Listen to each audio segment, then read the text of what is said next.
Okay, let's take a look at this workflow. I'm going to be using two characters for this example, so we have a little bit of range and nuance. Step one is, of course, coming up with your character art. You can use any number of different image generation platforms to do this. I'm going to be using, of course, my Sorceress game creation suite image generation. The Sorceress image generation suite allows you to select any number of different image generation models at the same time and then just do a batch generation, so you can get an example of how each of the different models perform your request, and they can perform quite differently, producing quite different styles of art. What we're going to do here first is come up with our character, which we've already done.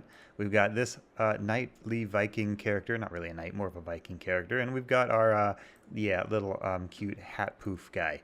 So what you're going to want to do first, and this is quite important if you want to get really good sprite sheet results, which we're going to do in just a minute, is add this nice bright color chroma key screen.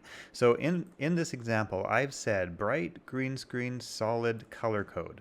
Okay, so those words exactly seem to produce really good results, especially when you're using the Nano Banana 2 model. This one gives you very consistent green screen. Okay, let's animate. Now, one thing I wanted to mention before we move on to the animation phase is you can notice on this character, which is going to perhaps be a character that swings its sword or does various attacks, I've got quite a bit of extra space on the right and the left.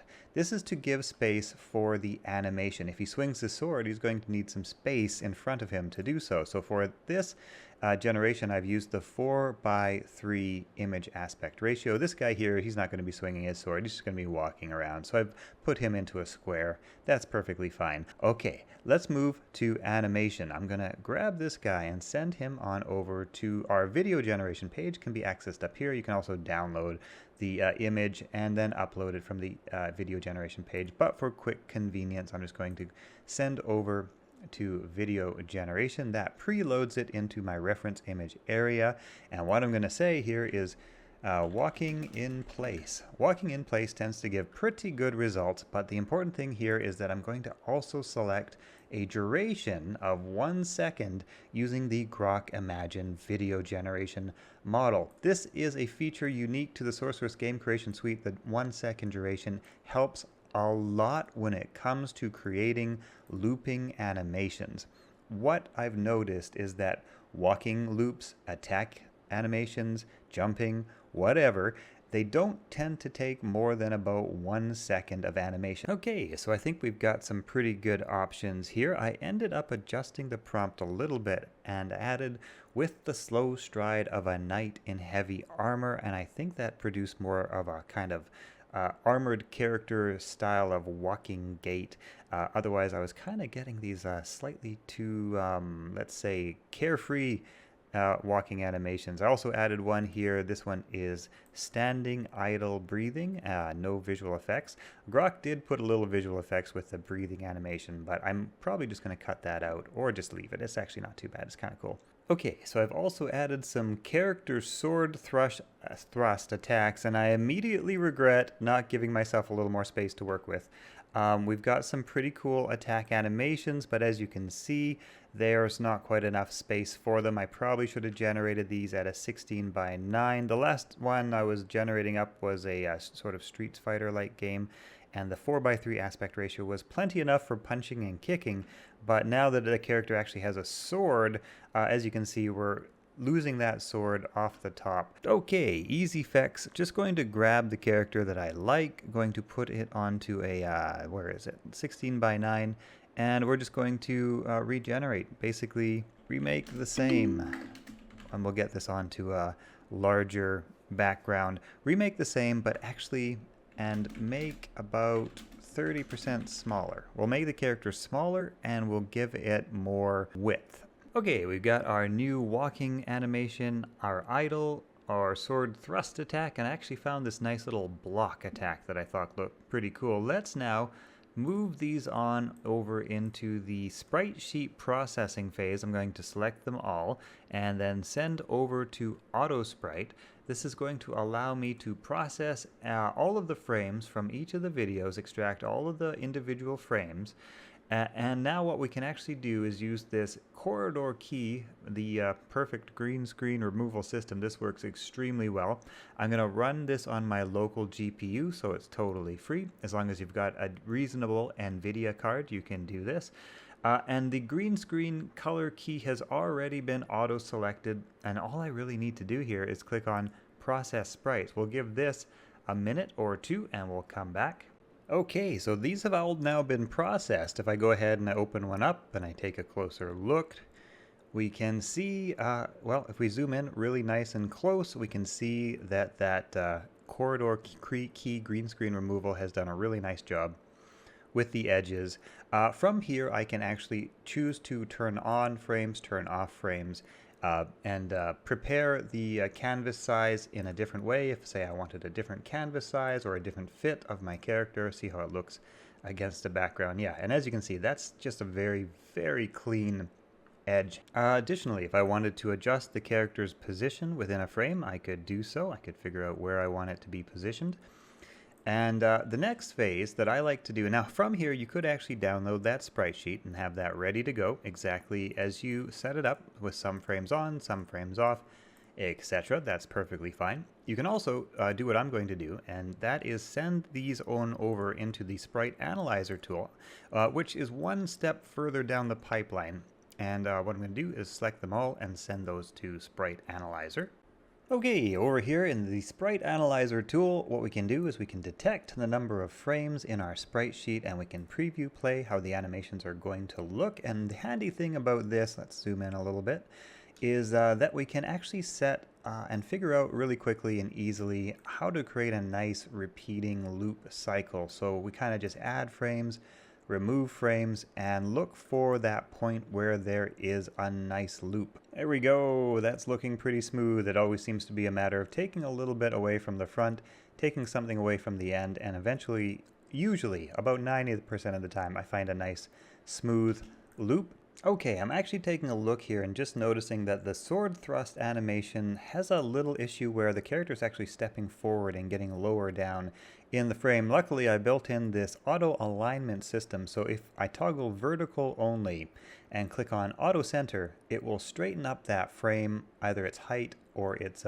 horizontal, vertical or horizontal. If the character is moving like a little bit forward or backwards, the automatic alignment system can be pretty helpful in saving otherwise perfectly good animations that just had a little bit of AI glitchiness to them. And so what I would probably do for something like this, which is a sword thrust animation that returns to a neutral position, is I'd probably actually get rid of that return to neutral position, right? Because usually attack animations are meant to be fast, and it's almost like you skip the return to animation, or maybe just have like a tiny couple of frames to sort of slightly visually illustrate that return to animation. But it's meant to be pretty fast, and I could probably say, okay, I'm probably not going to need that frame's a duplicate, that one's a duplicate, those ones look really similar. And I sort of find what works, and this animation preview updates real time. So now I've got a pretty fast looking sword attack animation that'll probably work pretty well. So that is basically it. Now at this point, when I go ahead and I can download all of these sprite sheets, the only information that will be downloaded is the actual frames that I have selected. So this will regenerate my sprite sheets based upon the new animations that I have selected. So all the extra frames that we don't need, that we don't want, they will just be dropped.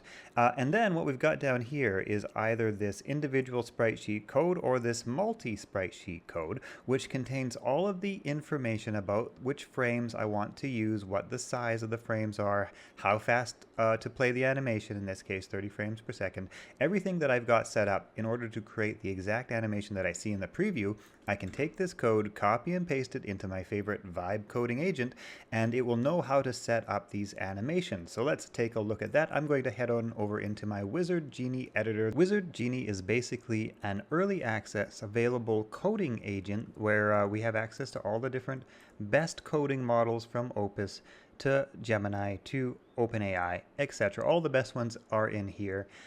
And this is a project that I've been working on. If you want to use it yourself, you can download it as an early access project. It's still very much in development with a lot left to do and a lot left to come.